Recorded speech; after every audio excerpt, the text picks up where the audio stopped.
Za konec pa o izumu dijaka gimnazije Vič. Jure Miklavčič je izdelal pasivni preklopni ventil, s katerim lahko zmanjšamo porabo vode. Slovenci medtem, ko med tuširanjem čakamo, da priteče topla voda, zavržemo okoli 12 milijonov kubičnih metrov vode na leto. Z izumom bi to vodo bilo mogoče ponovno uporabiti.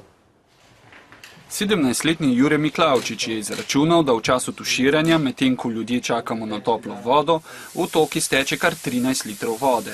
Sistemi, ki to vodo preusmerjajo v zbiralnike vode, že obstajajo, a ker so električni, se ob tem porabi veliko energije.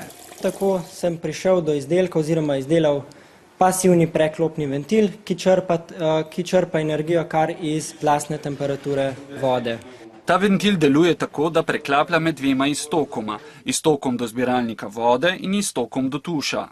Dokler voda ne bo dosegla 36 stopinj, bo voda tekla skozi iztok do zbiralnika. Ko voda doseže to temperaturo, pasivni preklopni ventil avtomatsko preklopi in se začnemo tuširati s prijetno toplo vodo. Prototip, s katerim je na mednarodnem tekmovanju v Italiji osvojil prvo nagrado, zdaj namerava nadgraditi.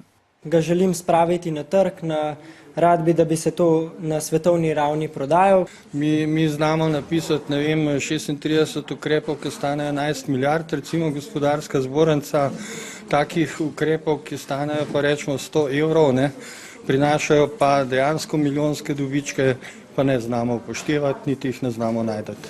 Le vprašamo se lahko, ali bo morda v primeru mladega inovatorja drugače.